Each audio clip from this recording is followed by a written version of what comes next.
We reached the epilogue section of this video, and I want to take the opportunity to show the catalyst that we can add to this habit that would facilitate the conversion of high friction situations into low friction situations.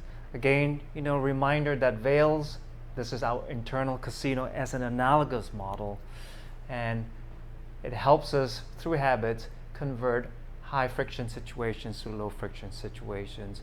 We bury the harm with low friction situations. So the catalyst that I want to introduce, and this is a little more advanced than the basic description I provided in the main body. In this epilogue section, the catalyst we can encounter, one of them is to fetishize our appetite.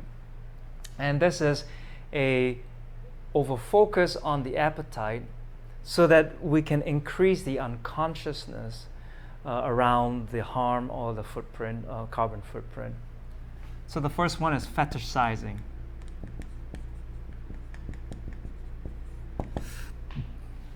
And this could also be with the car culture. I know in Detroit, where I lived for many years, we had the Woodward Cruise, and where they would have, I think now it's 3 or 4 days, where cars, vintage cars and muscle cars will come down the road. So one way we can fetishize is things like the cruise, for instance.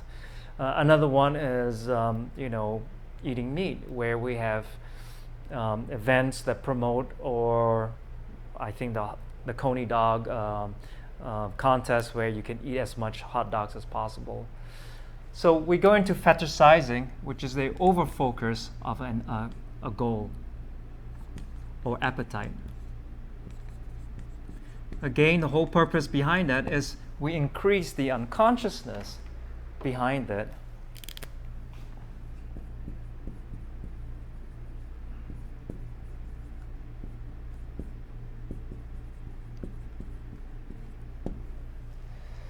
The second one is tokenism, and I call this get out of S2 aspirational jail cards, just like Monopoly.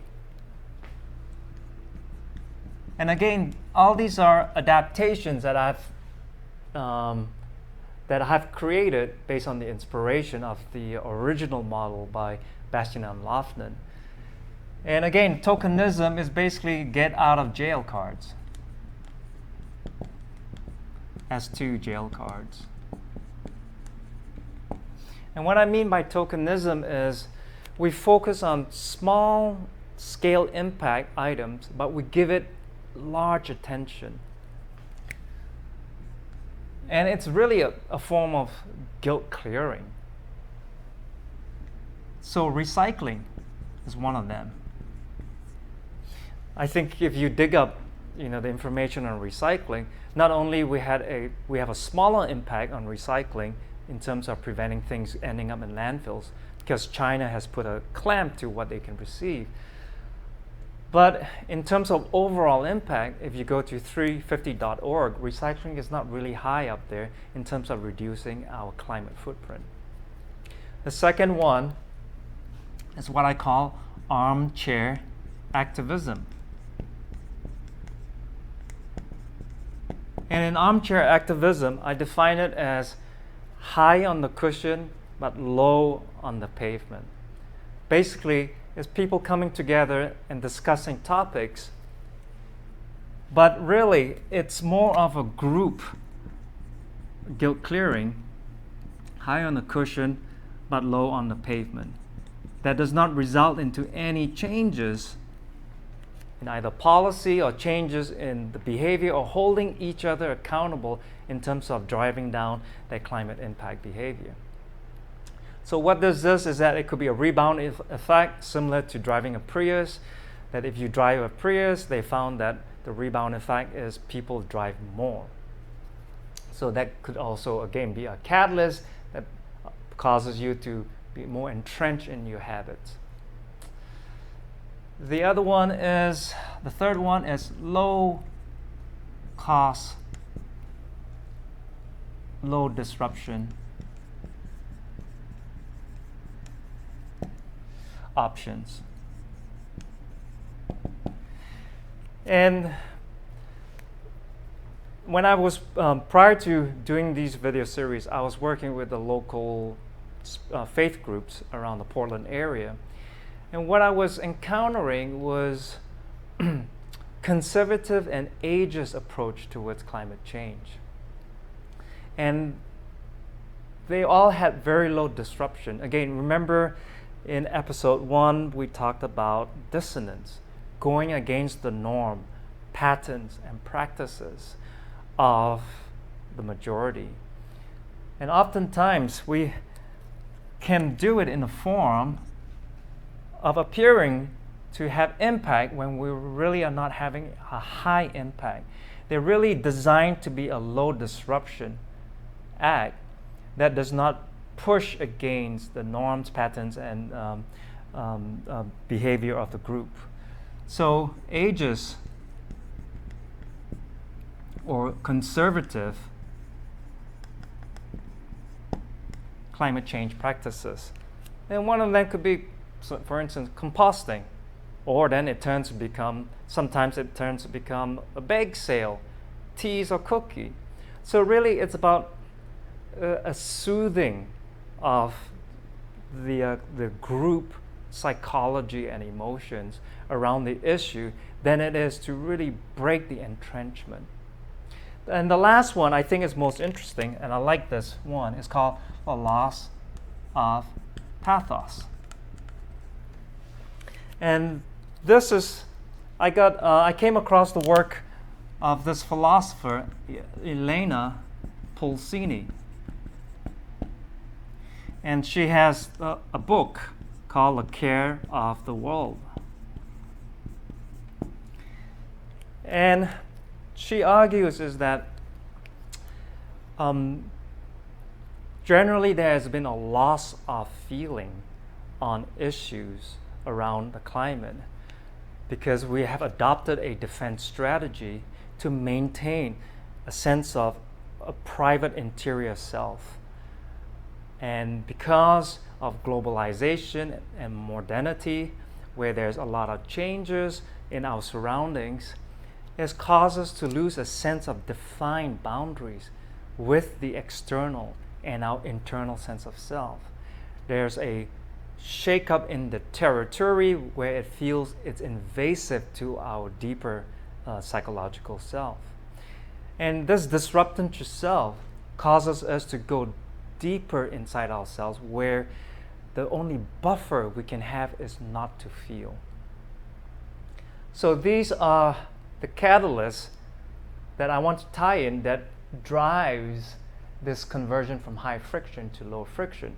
When you're already not feeling, you're pretty much already starting off in a low friction right there. So I want to conclude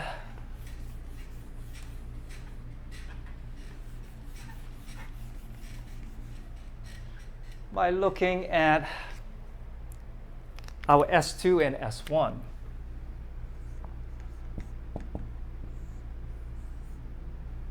Based on the veil, what we're seeing is S1 operating in a free market is afforded low friction from our habits. Again, habits affords us the low friction. And dopamine, I argue that dopamine is king. However, it's dysfunctional. And I would point to a article that I'll attach to the vlog link that you can see. If left alone, it's highly dysfunctional. And one of the experiments, and I'll bring up Bruce Alexander in 1970, showed that in the rat cage, if you left the rats with 2 bottles, one laced with morphine and one is just a regular non-tainted water. The experiment found that the rats would drink from that morphine bottle to the point where they would die. It's addiction to death, basically. So it's a rat cage situation where the individual, the burden is left to the individual to curb.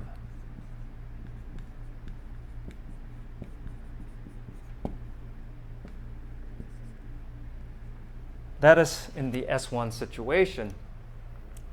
Given that the industrial order maximizes our ability to lower the friction so that we can go after the reward, but then it places a high level of burden for the individual to curb that dopamine, chasing the dopamine. And however, we've seen that dopamine is pathologically dysfunctional if there is nothing to counterbalance or to tame it. Now, this is where S2 comes in, our aspirational side. And analogously, I say S2 provides the ability to be in a free conscious market.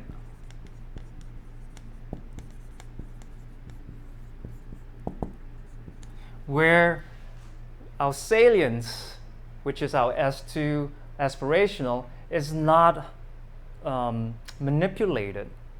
We're in this free conscious market. And there is high friction in places that we need high friction. And again, we talked about the dam. There's high friction there where we prevent it, and that all consideration for consideration or pre-consideration it's factored in the way we chase our dopamine. So there's high friction where needed. Additionally, it allows us, because there's friction, we take it 90 degrees, there's ethical and reflective qualities. Unlike the casino, we don't have an ATM machine built into our slot machine. Rather, maybe the high friction is we have to go to the bank and we have to extract money, and that's more friction. And then when you have to pay with cash, that's more friction instead of credit card. So our transactions become adds to the friction to the chase of the dopamine, the reward system. So going back to Bruce Alexander, where we had the rat cage in S1, we have a rat park, where in the rat park, instead of having just a barren cage with those two bottles, he built a park where the rats could play with each other, they can entertain each other, they can have sex. They're living a little more diverse way of chasing their dopamine. And what it does is that it provides what I call social friction. And also it diversifies the dopamine supplier. Sex is, you get dopamine from that. And then having a positive social interaction gives you dopamine as well. So this is very monolithic in S1, where it drives us into this very entrenched tunnel.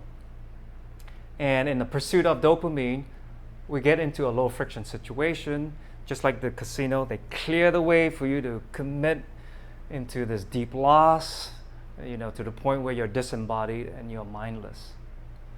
In this S2 situation, well, I would just say S2 coming into salience, so S2 combined with S1, you're in a free conscious market where there is friction in places where it's necessary to have friction.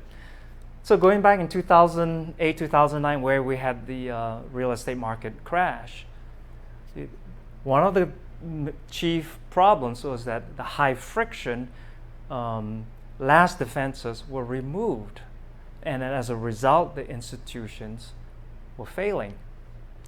So high friction was kept in place. I would argue that there was an ethical and reflective.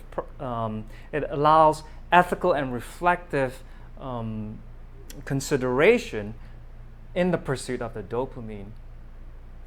And therefore, when we are in a situation where our environment is managed, where it's not where dopamine is king, rather we are in a rat park where we have social friction, we diversify our sources of dopamine, but also we're in connection with the harm because it's reminded through the social friction. So going back to the reactive versus the preventive, we have this gap where we want to be free agents to adapt, and then we are stuck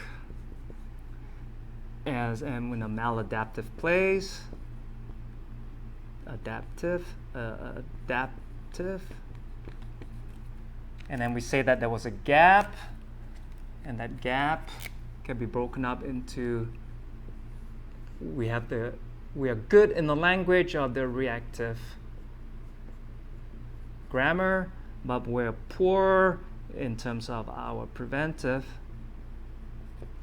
I'd like to propose that here is where we have lost the language, because we are in this loop of being in a free market where there's low friction, dopamine is king, the burden is left to the individual to curb the appetite, and when we have feedback loops that are not immediate, we have feedback loops that have been severed or they've been disguised away, we don't have a way of curbing our individual appetite and therefore the harm. So we're in this rat cage situation. However, if we are taken out of that or we couple it with the rat park, they found that the rats do not overdose on the morphine laced water, and none of them die from that. We have high friction in places where we need that, where it affords us ethical and reflective consideration to our dopamine chase. And in the social friction that I mentioned, where we're interacting with not only our environment, especially with our environment, we diversify our dopamine where we don't get everything in one. But in the diversification of the dopamine, we diversify our ability to introduce friction. Therefore, there is ethical considerations and reflective considerations to the harm through chasing our dopamine reward system. I'd like to wrap up this episode by giving you a preview of the next episode, where we will be going through parts 1, 2, and 3. And in this episode, which is part 4, we'll be looking at the whole picture. Remember the gestalt or the combination effect. Just bring in all these pieces and see, for this setup here I have for the next video, just see how the pieces work in terms of connecting that cognitive machinery that I had proposed right from the start, and how habits work on the cognitive machinery that starves out the aspirational S2 self. So I have laid out here this wheel, and these spokes on this side will tie in the machinery to parts 1, 2, and 3 that we've just gone through. And going back to our top five responses to climate causes for climate inaction, we'll also bring in those 5 and look at the machinery in terms of S2 and the passive avoidance system of veils that is fueled by habits, and use that lens to reinterpret what are they saying to us in a deeper way that is hidden from us. And from that, using that framework, looking at the environment that we're in, where there's a loss of friction, loss of grammar, we are in this impoverished place of a rat cage versus a rat park, and how avoidance has become the de jure way of ensuring we are resilient, when actually it petrifies us into a worse state. And from that, we can take a look at the deeper implications of all these conditions, impoverished conditions, and perhaps it's pointing to a deeper place that points to ontological security, the way we map the world using our perception, and to ensure that our perception is maintained and that we can use it as a known way to navigate the future, as well as looking at existential anxiety and a deep anxiety that is triggered by the external world, but has its origins inside of us. And also, finally, we can look at using smartphones as an example, how we can find the solutions. And remember, this is from the introduction video where we talked about when you define a problem from an ill-defined place to a well-defined place, the solutions can show up automatically. And I want to use the rat cage and the rat park to exemplify that through this process of bringing in more insightful framework, that we can actually produce a well-defined problem that produces its own solution. So we'll also go through the rat cage scenario, and to see that by going through that, through all this work that we've done, through the framework we've done, we come up with a solution that is produced almost automatically from it. So thank you for going through parts 1, 2, and 3, and we'll see you in part 4, where we're bringing everything together as a large effect. Just for housekeeping, if you like this video, please click like on YouTube and subscribe to the channel, because every week I'll be coming out with a new video. And if you have any commentary or need any clarification, please again post it so that everyone else could benefit from it. And I will take the time between postings to respond to them. So thank you very much, and see you in the next part.